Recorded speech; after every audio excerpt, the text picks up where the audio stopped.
I take a lot of comfort from the fact that if people stay with me more than 3 sessions, they will grow their business, and they'll grow it tenfold, 20-fold. It's not messing about. And stories were told by our forefathers and their forefathers because we couldn't write them, and even if we could write them, they could read them. So we'd tell these stories, these old wives' tales as they're called, about this is what you should do, or this is why you should do it. And those stories often encapsulate a lesson in. I remember before I met you, it was like I was billing 9 day rates a week. It was like every waking moment I was like work. But that was one kind of big thing for me. It was like taking time out and doing things and taking your mind off work. As a leader in a business, they might be a sole trader, and they can't tell the people below them that they're feeling exposed. They can't say, I've got no money in the bank, and if this money don't come in, we're in trouble. They can't say, I've got problems at home, because they're the leader. They need to be seen to be the alpha male or alpha female of that pack.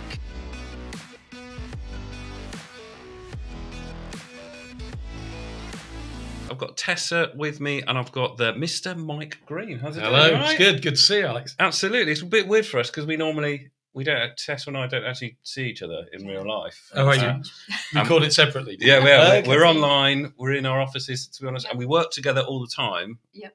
But it's rare, and I always forget how tall Tessa is. Every time. Listen, you're all tall compared to me, so don't worry. Yeah. So, Mike, for people that have never heard of you before, I don't know the best way to kind of introduce you other than that you were my kind of mentor that made a massive kind of impact in my business. But how do you introduce yourself now? Yeah, so I'm an entrepreneur. So there's a saying about plural non-exec. So I'm involved in 35 different businesses as a director or non-exec director. I mentor 45 businesses at any point in time. But part of the reason I do the mentoring is I benefited a lot when I was building business, growing business, struggling in business. And it was so useful to me that I do charge for it, but I'm more than happy to give back because so many people are feeling like, what do I do? How do I handle it? Can I speak to someone who's experienced this issue before? And I either know a lot of those answers, or if I don't, I want to learn it. So I'll ask someone who mentors me the answer to an issue and help them, which helps me learn as well. And they say the best way to learn is to teach. So I guess mentoring is a way of me learning more. Absolutely. Absolutely. I mean, I found that because we met on that, was it shortly after you did The Secret Millionaire? Because I remember that was kind of a big change for you, wasn't it? Yeah, so I did Secret Millionaire in 2011, and then I retired at the beginning of 2012. And soon after that, I became entrepreneur in residence at Alia. And you were just what they call a fledgling in Alia at the time, transitioning from job to business. And we met each other, and that was probably 10 years ago now. Wow, feels like it. Yeah, it's 2017. So right, okay. Wow. So it was a little bit after Secret Millionaire then. Yeah, absolutely. I mean, I must chip in and ask, how was Alex as a mentee, or how is he? I mean, yeah, no, do you know, it's a really good question because some people say they want a mentor and they spend all the time telling you why your suggestions aren't right. Oh, I know you say that, but, and I think you are exactly where you are based on the choices and behaviours you have at this moment in time. And so the first few sessions with most mentees is actually trying to get them to a position where they shut up, listen and learn and accept that they are where they are based on their choices. And, you know, without like blowing your trumpet for you, you were always good. We talked about stuff, you would take it away, you would try it, even when it was tough stuff, like you need to get rid of a few of these clients, you need to charge more, and so on. So, no, you were an ideal mentee if there is some, and I mean that. And so that's why I think you progressed, and the relationship was positive, because there's nothing worse than trying to help or teach someone but they're just not listening. And then what's more, if they don't listen, what they'll often do is then come back and say, it's not working. And you think, it's not working because you keep bloody going halfway across. In fact, one of my mentees once, he said, right, have you done this, this, this? And I said, well, I've done this and this. And he said, Mike, if I was teaching you to swim across a raging river and I taught you a fail-safe way to cross it and you only swam 90% of the way, what's going to happen? I suppose I'll drown. Yes. So if you're not going to bloody well do it all, don't bother doing any. And it was a really good lesson for me that when someone says, you know, teaching is like an equation, this plus this plus this equals that. But if you miss part of it off, it is not going to get the same result. And so, yeah, no, it's important to if you put your faith in a mentor, to actually listen to them and act. And my mentors would be really tough, and they'd say, Mike, shut the fuck up or find another mentor, because you're broke, I'm not. If you want to change your life, then you need to change some things in your life. And if you want to do some different stuff in your life, you need to do some different stuff in your life. And it's really obvious when you think about it like that. But most people think they know, but they're just not succeeding because outside forces are combining against them. It's not. It's often what we're doing, what we're thinking, our limiting beliefs and behaviors that hold us back. It is not the world or our family or our employees or anything else. It's us that hold us back. So what would you say your mentoring style is then? Can I answer that? Yes, as well? go on. Yeah. I'll let you go first, Yeah. and then I'll try and adapt it. Well, I think it was. I always remember that it's a difficult one, because I remember you saying, "Oh, a lot of these people were coming and they were moaning," but then I was like, "I'm sure I must have moaned," but it was tough love. It was like there's no kind of like, it's not all sunshine and rainbows. It's like there's some stuff you've got to do that you're not going to like. Yeah. And you did a video the other day about conflict leading to clarity. Yes, yeah. And a lot of it was I just wanted to avoid conflict. Yeah. So I think that was barriers like that, but it was very much, I liked Mike. I really enjoyed my time with him, but it was very much like I'm going to get a kick in somewhere today. Well, and I think you need a bit of that. If like I've not seen you for a month and we're going to catch up, I think it's healthy for you to think, shit, I said I'd do that last month. I haven't. Yeah. And even if you have to swat in the last couple of days and get it done, at least you get it done. And I'm often asked about what's your style of mentoring, certainly at the beginning when someone's asking me to be their mentor. And I had a lady actually about a month ago. And I said, look, if I had to describe it, it's bare knuckle mentoring. If you want someone who's going to cuddle you and tell you how lovely you are and be really gentle, then don't have me as a mentor. And partly because if someone's paying me, and I'm certainly nowhere near the cheapest of what I charge for mentoring, if someone's paying me, I want to give them value. I want to get them from A to B as quickly as possible. And also, I'm never going to really hurt them, but I'm not going to, if I can be blunt, blow smoke up their arse and tell them everything's lovely when it's not. To me, there is no softer pillow than a clear conscience. And a clear conscience to me is about being honest. And if someone says, oh, do you think that's good, Mike? I can say, oh, yeah, it's great. Oh, you're doing a good job. If it's bad, they need to know it's bad. But that's not about being aggressive or nasty. That's about honesty and respect, loving them enough, respecting them enough to be really honest and say, this is the way it is. If you carry on like that, you're going to be broke.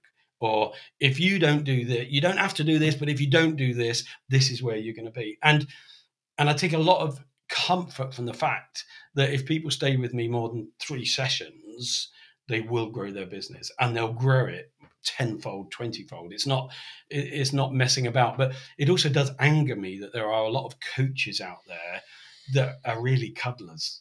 And sometimes people do need a cuddle, but they've got their mum or their partner or their dad or their kids that can cuddle them. If they come to a mentor, to me, they're coming because they want to hear it, truth, and no holds barred. So yeah, bare knuckle mentoring, I think.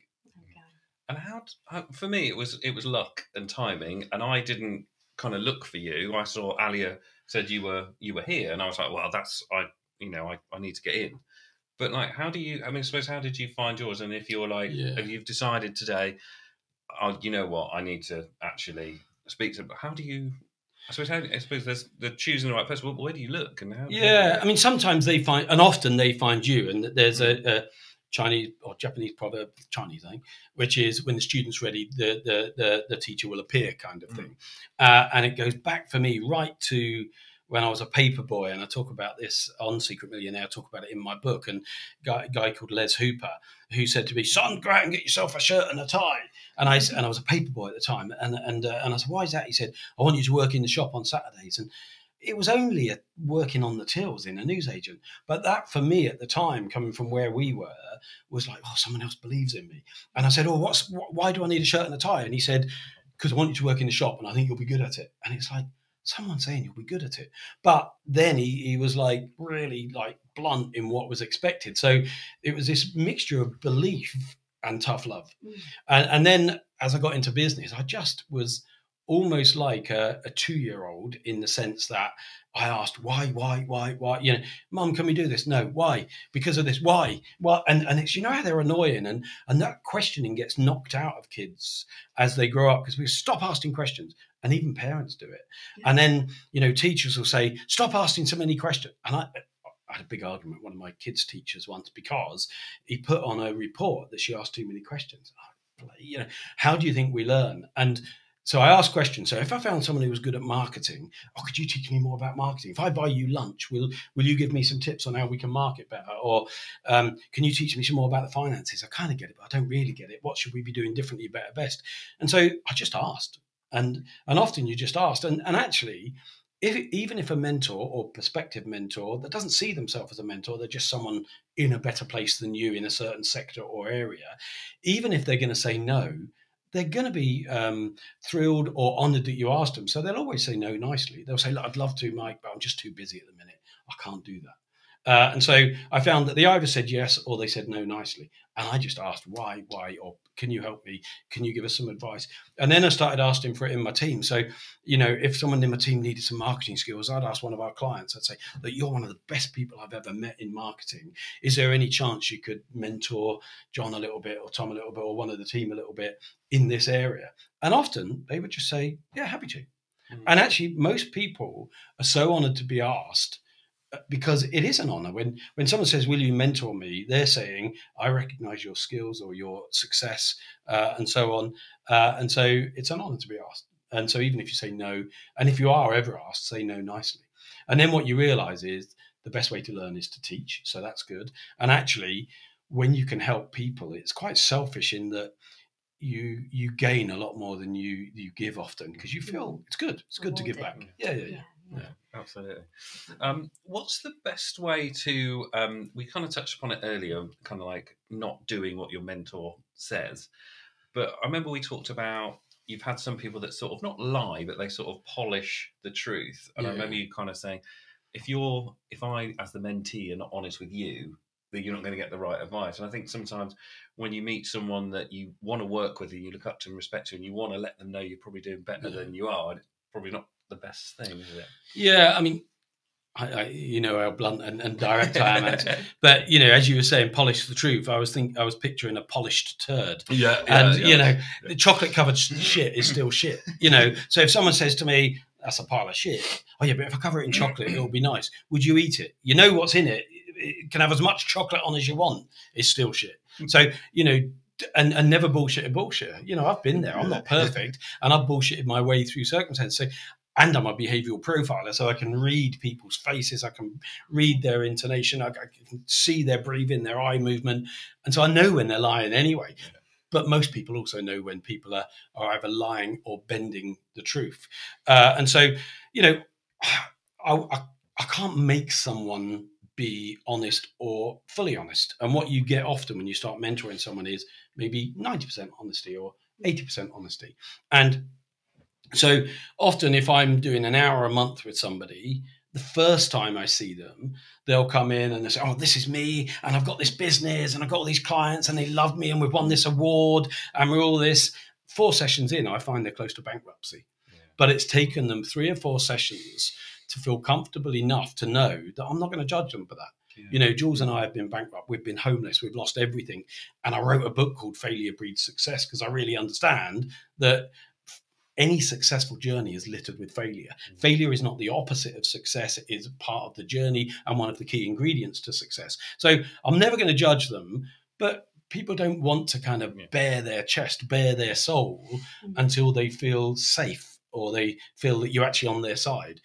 A couple of sessions in, they realize you're on their side, and they realize that you've got nothing to lose in anything you tell them, and you're not doing it for any personal gain other than maybe an agreed fee or just because you've said I'll help you. But it's very transactional, and therefore you're not going to suddenly take their business away. You're not, you know, there's nothing you're doing that hurts them. Quite reverse. And actually, they live in a society where social media tends to, you know, if we were doing any social media and we're having a sensible conversation, that'll get less follows than if one of us suddenly fell over and knocked the tea off the table and did something stupid.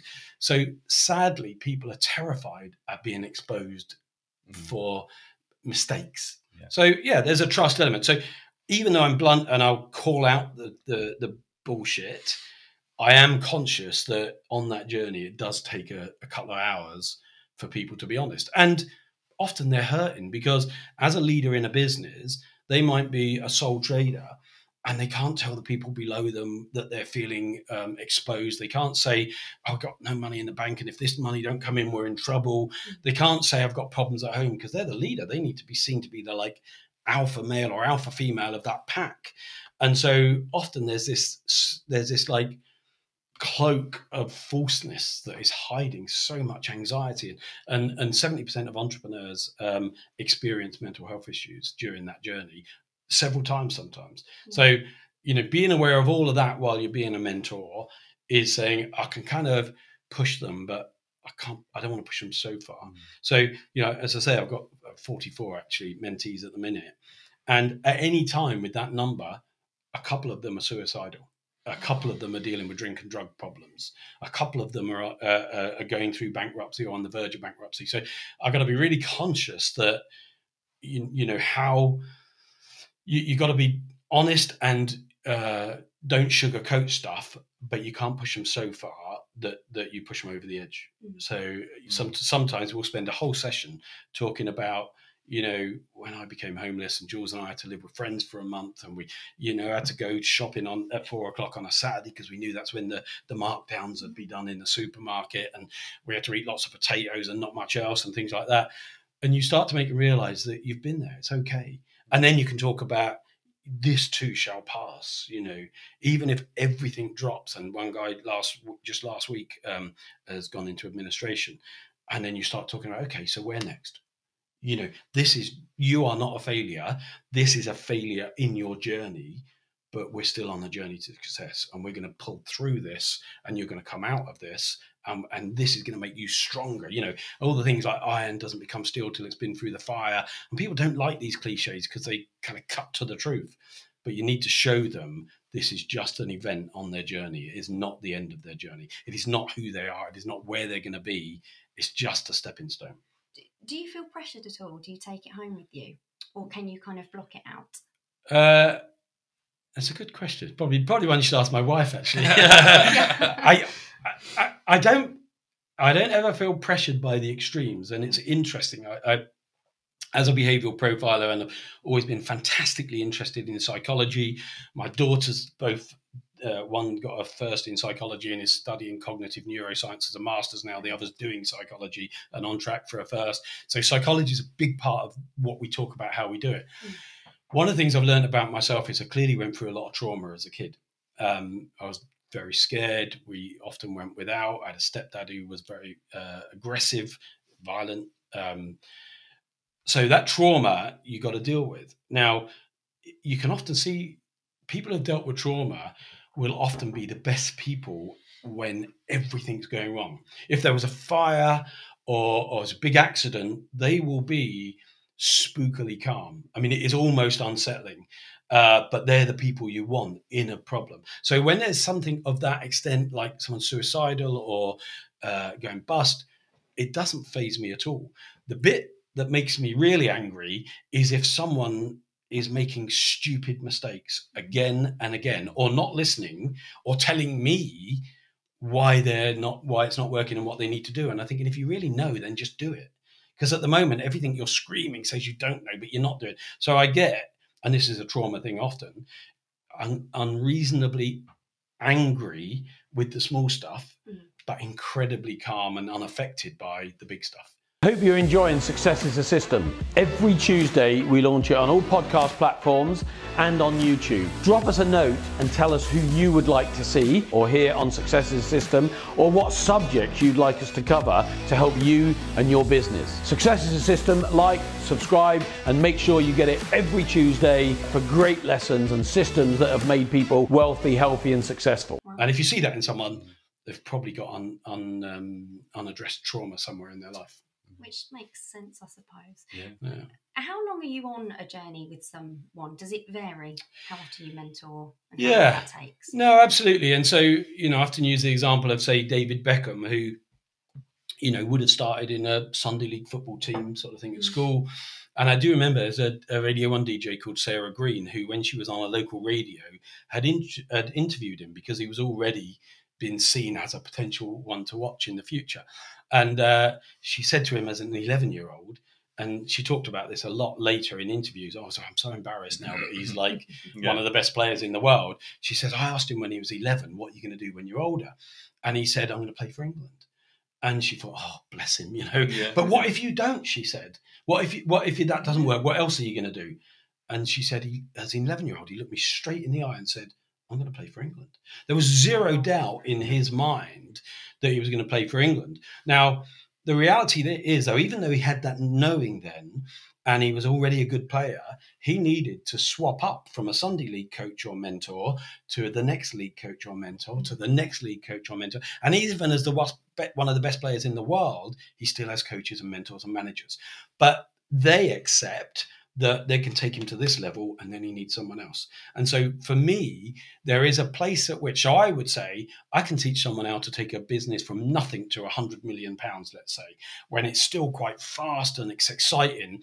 But if it becomes a super tanker that's turning over billions and starts to get like 2% growth a year, I'm not the right mentor. So it's not so much how long in time, because I could mentor someone for 10, 20 years if they were within the realms of my capability, capacity, experience.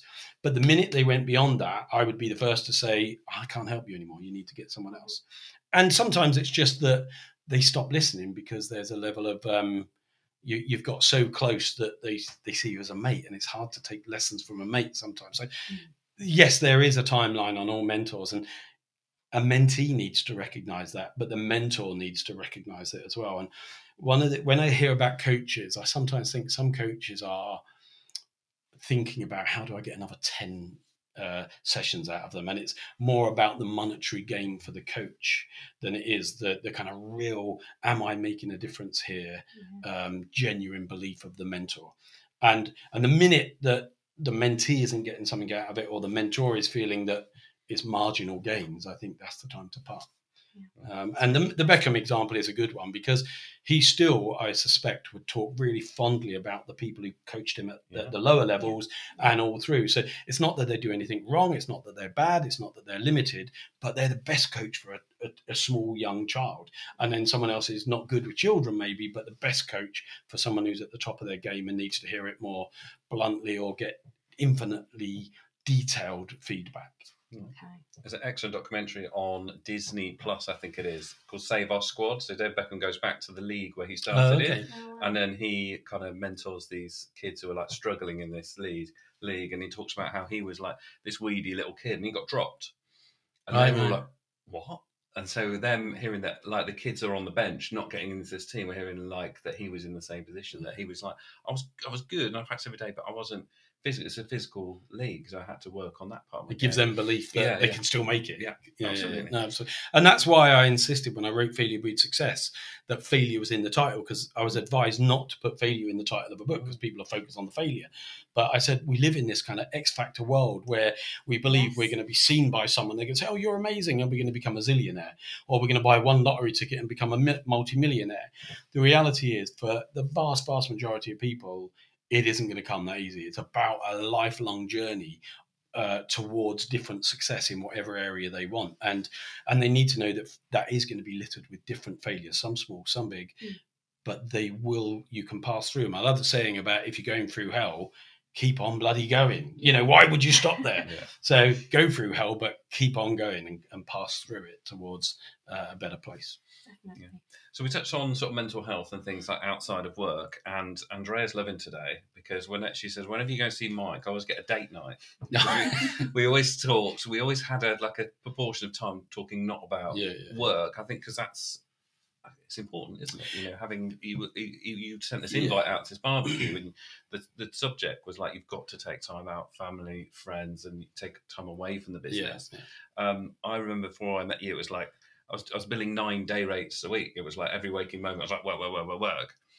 But that was one kind of big thing for me. It was like taking time out and doing things and taking your mind off work, I suppose. Are you still kind of like, is that still a big part of? Oh, it's absolutely huge. And so, I string together different pieces of great advice from different people who have inspired me. So whether it's Covey talking about putting the big rocks in first. So, if your kid's got something like a gymnastics event or their football game, that goes in the diary before the meetings, or if it's an anniversary, that gets locked out first, or a birthday.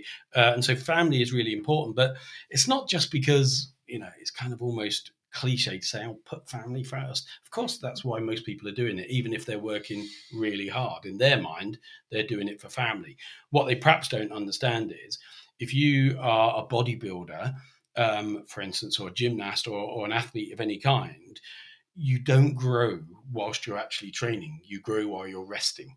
And so I think equally, all work and no play makes Jack a dull boy, as the saying goes. So the downtime, the uptime is diluted and weakened if you don't have downtime. That time when your brain can rest. And one of the things I never got until after I was in a position to do it was the importance of sleep, for instance. So I thought it was okay to work 20 hours every day and string together like 4 or 5 or 6 hours from sleeping a bit on the train, sleeping in the cab, power naps as I'd call it. Health is not just about food and training. It's also about sleep. Sleep is a massive part of it. So looking and balance is a word that is overused and wrongly used, but because a balance for one person might be a different scale to another person, but finding a way that works physically, emotionally, psychologically, and financially is really important. And so all those things come into play, and it's saying to people, back to the why are you doing this? Because I want to be successful. Why do you want to be successful? Because no one in my family was. Well, but that's not a reason to do it. Why? And what is success? And just keep going down that route, because what it'll come down to is something like, I want to be a millionaire. Why do you want to be a millionaire? It'll come down to, I just want to feel safe. I want to know that nobody could pull that rug. I want to know that we can pay the bills and we're not going to kind of worry about food or rent or mortgage next month. And if you get to that, what you then get to is the importance of the whole person. And, I've got lots of millionaire friends that are really unhappy, and they make millions and there's still something missing, and or they make millions but they've lost their family along the way, and they've got another relationship, but you can tell it's not whole. They're not whole. They've lost something along the way. So balance is sort of the word, but it's more than balance. It's about taking the time to really think why you're doing it, what you want, when you want it, and what you don't want to give up along the journey, I think is really important. So those date nights are important, and that came when we talked early, because Jules and I used to do them when we were busy. If we didn't put a date night in, it never happened. And if we put it in every other Friday, we'd probably still cancel 1 in 3 or 1 in 4, but we had more than we'd have had if we didn't get it in. And we'd alternate it, that one of us would choose what we're doing on this date night, and then the other. So I might choose to go and watch an action movie sort of thing. Jules might just want to talk at a restaurant, and that's being a bit stereotypical, but it meant that we both got what we needed out of that time, and we got time away from the kids. Often we'd spend all the time talking about the kids, but it was different. And I see so many people, what's the saying, that we give up our health to gain our wealth, and then we spend most of our wealth to regain our health. And there's similar comparisons you could draw to our love relationships, or our love of ourselves, and so on. So it's not just physical, it is the emotional too. Yeah, absolutely.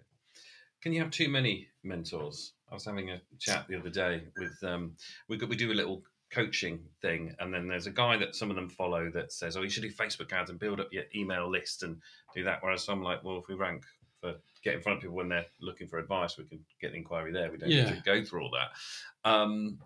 And it's kind of like, I didn't want to say to them, choose one or the other, because I don't want to say, I'm better than this other person, because I'm sure he's doing very well. And then I remember this kind of idea of this virtual boardroom you talked about as well. Pick the people, but I guess it's a skill set per mentor, maybe, if you're having more than one, I guess. So that's the mastermind group. So and you can have people who are alive or dead. So you could say, imagine you can have 12 people, they're your board, or 10 people or 8 people, whatever the number that's right for you is. And you might say, I love the strength of character of Margaret Thatcher, so I want her. I love the spirituality of Deepak Chopra, so I'd have it. And what you do is, if ever you get a problem, you go around the table asking those people, and there might be your granny in there, there might be a neighbour who was had a big influence on you, but they're sitting there, and you've got this problem, and you go around, what would you do? What would you do? Now, we could do this it takes less than a minute to think what's their answer, because your brain works in faster than real time.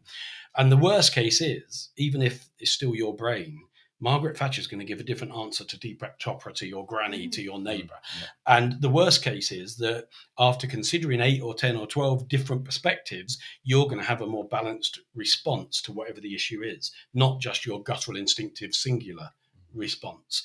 In terms of numbers of men, so you can access anybody. You could think, this is a family thing. So how would... And then you think, who's best at family? My mum was amazing at that. But and I would think, how would she handle this? But I would never think of my mum in terms of this business problem, because she was only ever a cleaner or a machinist, sewing machines and that. Now, does that belittle her in any way? No, she created us all. She dealt with so much shit when we were homeless and all these things. But she wasn't the right person to mentor certain areas. Yeah. So the balance has to come, though, if you have too many mentors that you're physically going to and it's taken up all the time, you become like an academic of mentoring. And you have all this knowledge but achieve nothing. And I'm not knocking academics in that sense, but it's easy. If what you do is want to become a master of knowledge, that's okay. If you want to actually achieve and do and put this knowledge into effect, you need the time to do that. So you can't be a full-time student and a full-time business person and have a balanced life. So therefore, I would say, is an hour a week of mentoring enough? I think it's more than enough. An hour a month is probably fine if you've got the right mentor and you focus on the right areas. Yeah. But it depends what you're going through. If you're learning a completely new skill or new business, you might need a kind of Kickstarter course or an in-depth weekend or 5 days or whatever it is to learn all these new skills. And then you might just need a top up after that. That's so interesting, though, isn't it? Because we look at our parents, academics, all of those as mentors, but actually they might not be the right one. And I think when you live with somebody or you're around them a lot, maybe you do need somebody from the outside looking in. Yeah, so if you go back to pre-1960s, and again, if you get into behavioural profiling, you start to look at history of the family makeup.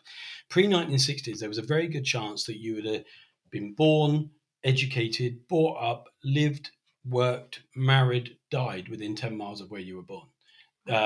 And because of that, there was a big family structure around you. So, stereotypically, if we're going back to the 50s or 60s, the men would go to the pub on a Thursday night when they got paid and on a Sunday morning, and the women would have their coffee mornings. And I know this is all stereotype, cliche, but that was what it was like in a lot of cases. Yeah. But they would be able to talk to their blokes, their friends, women, their friends, and say, he's driving me crazy, or she's driving me crazy. And there's this sort of form of mentoring by the people who are a bit older, a bit wiser, a bit more experienced, and they would get all of that.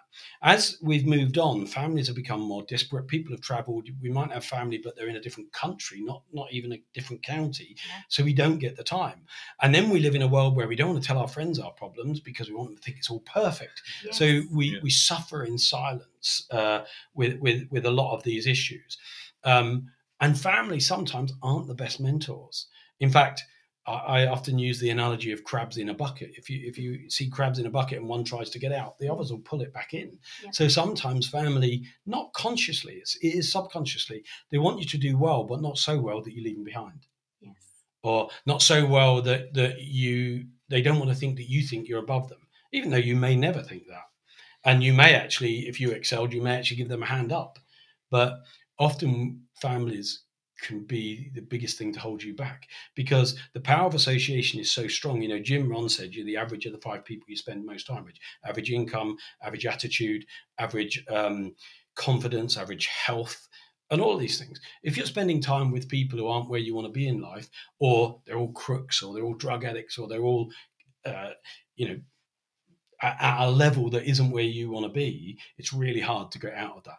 Equally, if you spend all your time with really successful people in whatever field you want to get into, it's hard not to be influenced by that. So what we need to say is, do we leave family behind? No, but we might be conscious of the amount of time we're spending with, or the amount of influence we're allowing from people that might be holding us back, and then actively look for people that can lift us up. And just because family love us doesn't mean they're the best. In fact, often birds of a feather flock together. So they'll be holding you in a position without realizing it. Yeah, really interesting. Yeah, absolutely. I think we set the world record of talking about mentoring without talking about goal setting. Right. We're over 30 minutes and people are screaming at us wow. saying we've not talked about setting goals and things. But just coming back to setting these goals, and I think sometimes it's our own sort of limiting beliefs. And I remember I think your mentor made you go and do something crazy once a year, like climb a mountain or something. It reminds me of you when you talked about when you learned how to nap from the sailing thing, you talked about the nap thing from there, and it was like, if I can face this fear and overcome, if I can climb Everest, I can do anything, sort of thing. And did that help with then setting crazier goals? Well, it's interesting that you call them crazier goals, because a goal's never crazy for someone who wants to do it. Yeah. And if someone else has achieved something or done something, I always believed with the right training, there's a chance I could do it. Yeah. So running marathons, I don't have the physique for running marathons, but I ran lots of marathons. And so, what you would say is, who do you think would be the best mentor for marathons? So I happened when I was at an Anthony Robbins, or Tony Robbins, as a lot of people know, course in Hawaii, and Stu Mittelman was there, who was he got the world record for doing 100 miles in 19 hours, 1,000 miles in 11 days, 3,000 miles in 53 days. And I had a personal running session with him. He taught me how to breathe. He taught me how to hold my body. He taught me how to run hill to toe rather than toe to hill. And I came back, and within a couple of months, I ran the London Marathon on a Gold Bond place. And so suddenly you think, well, actually, I've not got the right body for running a marathon, but I've run loads. And then Stuart would say, what else scares you? I'd say, well, nothing really. There must be something. I'm a bit scared of being out of my depth in water for too long, even though I'm a fairly good swimmer. He said, right, I want you to cross an ocean. It's like, what? You're crazy, kind of. And then so I did the Clipper Around the World yacht race. And you're doing 2 hours on, 2 hours off, 2 hours on, 2 hours off. In your 2 hours off, and it never stops. The boat is going 24 hours a day. In the 2 hours off, you've got to eat, you've got to clean, you've got to sleep. So you're probably getting about an hour to an hour and a half sleep every 2 hours, or every 4 hours, within every 4 hours. And when you're trying to sleep, you're at an angle, because the boats, if you're in a racing yacht, it's always at an angle pretty much. And there's so much noise as they're jibing and all the stuff's going on. They're running along the deck above you. You're strapped into the bunk. Whereas we're going through the tropics, the bunks, you're literally lying in someone else's sweat because you're hot bunking. So not the ideal circumstances for sleep. But once you become sleep deprived, your body will close down. People say, I can never sleep. They just haven't got that tired, that you can. And actually, the military do a lot to teach people to sleep. I can close my body down and fall asleep within about 2 minutes because I learned how to do that, partly through necessity and partly through understanding that believing I couldn't get to sleep or couldn't sleep well was a limiting belief, and it was a wrongly embedded belief, because you can get to sleep. So because necessity will drive that. So my mentors would say, climb a mountain, cross an ocean, do a marathon, do a long distance cycle, but partly because they wanted me to learn my physical and mental capabilities. And often people think it's the physical. It's not the physical. It's the emotional, psychological that you grow most through, because often you can build your body to do what it needs to do, but the brain is more limiting or more enabling depending where you program it. And they would send me to do these to create absolutely unwavering belief. It's one thing to say, Alex, you can do this. It's another for you to prove to yourself beyond any doubt that you could do it again and again and again. And so you don't have to do extreme stuff, but if you do some things that embed it at such a deep level, people can say, yeah, but we've got a problem, Mike. And my hairs would go up on the back of my head and say, no, we've got an opportunity, or we've got a challenge, or they say, we can't do this. And I think, I hate it when people say, because it can be done, you just can't do it with your current belief or current capabilities. So we then need to ask, how can we do this? As opposed to, I can't do this. Or what do we need to do differently, better, best in order to do this? And so, goal setting is a part of life. Whether we not setting a goal in a way is setting a goal, because if you don't set a goal to improve your speed if you're a runner, your weight if you've got too much weight, your income if you're not got enough income, not setting a goal is setting a goal to not succeed, really. So if we can then say, well, I don't want that, then I am going to set a positive goal. We can then say, what is positive? And the acronym of SMART: specific, measurable, attainable, relevant, and timed. If every goal has that, and we set a goal, and we then say, okay, if this is where I am and that's where I want to be, what actions have I got to take to get from here to here? And if I write that down, written goals is transformationally different to saying it's in my head. It never works if it's in your head, because your head gets distracted, can go up and down with your blood sugars, all sorts of things influence. It needs to be written down. If you then act on that, people are unstoppable. They achieve incredible things when they set a goal. But if they don't set a goal, they become a bit stuck, or they are like if we go back to the boating analogy, they're like a ship where they're never adjusting their sails. So it's going to go wherever the winds want to blow it. And that's what happens to people in life. They're just lost, being blown off course, sometimes on course, often off course. They're going fast, too slow, because they're not in control. The only way to take control is to start to set goals and then set a route or a map or a set of actions where you are determining where you're going to go. Yeah. So And baby when. steps rather than going from here 0 to 100. Yeah, I mean, before the average man could read and write, because there was a time when only really religious people and philosophers could read and write.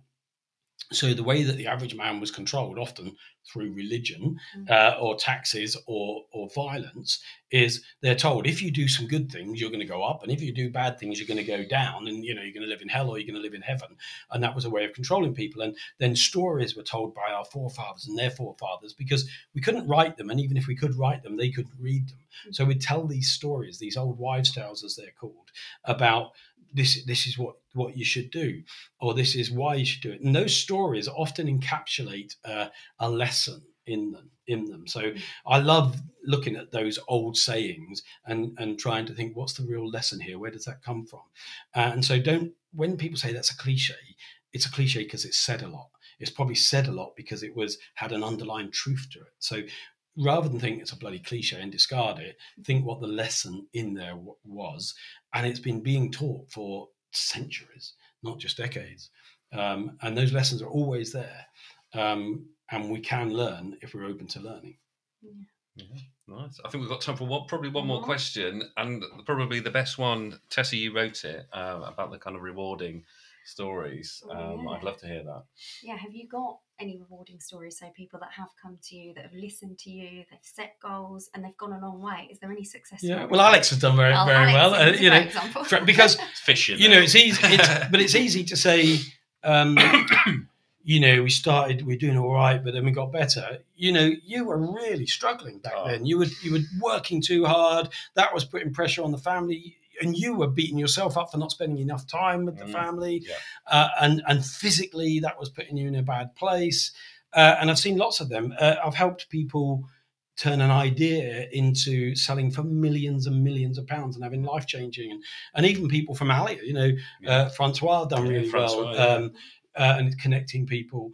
But some of the biggest wins aren't necessarily the biggest material wins. They're people who have felt completely out of control, but suddenly choose what they want in life. Because sometimes we are goal setting. We're doing the things that people tell us we need to do, but we're chasing down someone else's dream.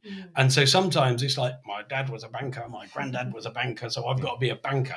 But actually, I want to play the guitar, and I've used before the example that if someone said to Mick Jagger 60 years ago, what do you mean you want to bloody sing, prance around the stage and play the guitar? Don't be stupid, get a real job. Yeah. I can imagine that conversation going on. Now, if he listened to that as a sensible solution, so many millions of people, not just for the last 60 years, but beyond when he dies, it will still go on for centuries, at least decades. His inspiration, his motivation, the enjoyment, the pleasure for him and for others would have been taken away. So sometimes the biggest wins aren't necessarily material.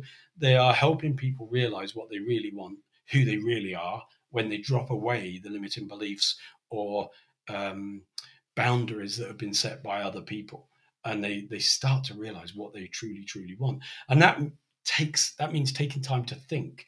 Often we've got so many multimedia around us that we don't ever think. We don't take time, whether it's a minute, an hour, a day, to sort of just stop, breathe, and think, am I happy? Is this what I want to be doing? Do I want to, actually, I don't care if I never have any money. I just want to live on the beach. And as long as I can get enough food, even if it's scraps, I'll be really happy. Now, equally, a millionaire that wants to be a billionaire is an abject failure.